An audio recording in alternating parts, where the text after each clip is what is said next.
गाजियाबाद में जमातियों की अश्लील हरकतों की खबर अभी ठंडी भी नहीं पड़ी थी कि कई और शहरों में इनकी कारस्तानियों की खबरें आ गईं। बिजनौर में जमातियों ने सफाई कर्मियों पर चप्पल से हमला किया, धक्का मुक्की की।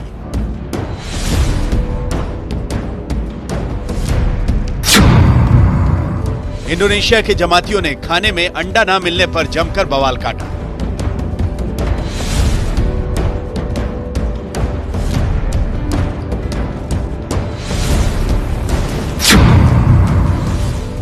झांसी में जमाती हॉस्पिटल स्टाफ के जाते ही जानबूझकर खांसने लगते हैं।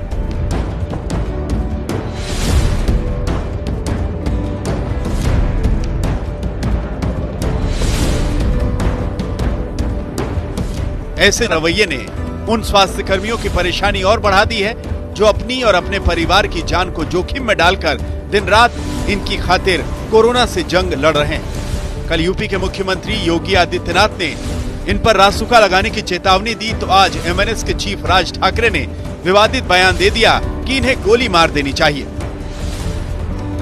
तो काय तो दिल्लीला प्रकार घडला तो मरकजचा, असल्या लोकांना गोळ्या घालून ठार मारले पाहिजेत। ह्यांना कसली ट्रीटमेंट देताय तुम्ही? ह्यांचा एक वेगळा स्वतंत्र विभाग करावा कुठेतरी आणि ह्यांची ट्रीटमेंट बंद करून टाकावी। ऐसे बयानों से इतर इसमें दो राय नहीं कि जमातियों की वजह से देश में कोरोना संक्रमण के मामले बेतहाशा बढ़े हैं। आंकड़े भी यही बता रहे हैं। दिल्ली में 4 अप्रैल की दोपहर तक 386 पॉजिटिव केस थे, जिनमें से 259 मामले तबलीगी जमात के हैं। यूपी में कुल 174 केस हैं, जिनमें से 47 जमातियों के हैं। राजस्थान में 196 में से 71 केस तबलीगी जमात के लोगों के हैं। तमिलनाडु में तो हाल और बुरा है, जहां कुल 411 में से 364 केस जमात वालों के हैं। वहीं हरियाणा में 8, पंजाब में 5 पॉजिटिव केस सामने आ चुके हैं।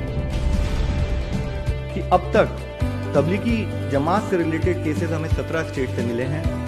उसमें 1023 पॉजिटिव केसेस जो कि इससे लिंक पाए गए हैं एपिडेमियोलॉजिकली।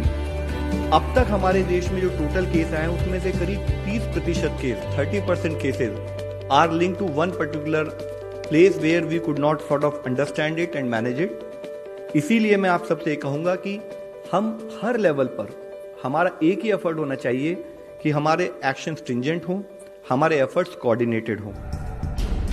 देश को कोरोना संकट में झोंकने के बाद भी ये कुछ समझने को तैयार नहीं।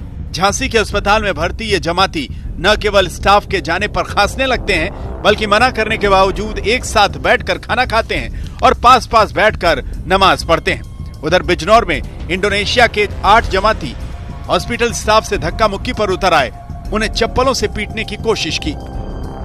कुल मिलाकर देश जहां मरकज वालों की वजह से कोरोना पीड़ितों की बड़ी तादाद से निपट रहा है, वहीं उसे अब इनकी बदतमीजियों का इलाज भी ढूंढना पड़ रहा है। झांसी से अमित श्रीवास्तव और बिजनौर से संजीव शर्मा।